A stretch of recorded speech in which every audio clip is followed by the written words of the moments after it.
ಅದಕ್ಕಾಗಿ ಇವತ್ತು CIT ಸಂಘಟನೆ ಇವತ್ತು ಕರಾಳ ದಿನವಂತ ಹೇಳಿ ಆಚರಣೆ ಮಾಡೋದ್ರೊಂದಿಗೆ ಏನು ಕೇಂದ್ರ ಸರ್ಕಾರ ಜಾರಿಗೊಳಿಸ್ತಿರುವುದನ್ನು ನಾವು ನಿರಂತರವಾಗಿ ವಿರೋಧ ಮಾಡ್ತಾ ಬಂದಿದ್ದೇವೆ.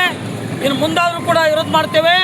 ಅದ್ರ ಜೊತೆಯಲ್ಲೇ ಇವತ್ತು ಏನು ಕರಾಳ ದಿನವನ್ನು ಆಚರಣೆ ಮಾಡ್ತೇವೆ, ಮುಂದಾದರೂ ಕೂಡ ನಾವು ಉಗ್ರವಾಗಿ ಈ ಒಂದು ಕಾನೂನುಗಳ ವಿರುದ್ಧ ಹೋರಾಟವನ್ನು ಮಾಡ್ತೀವಿ.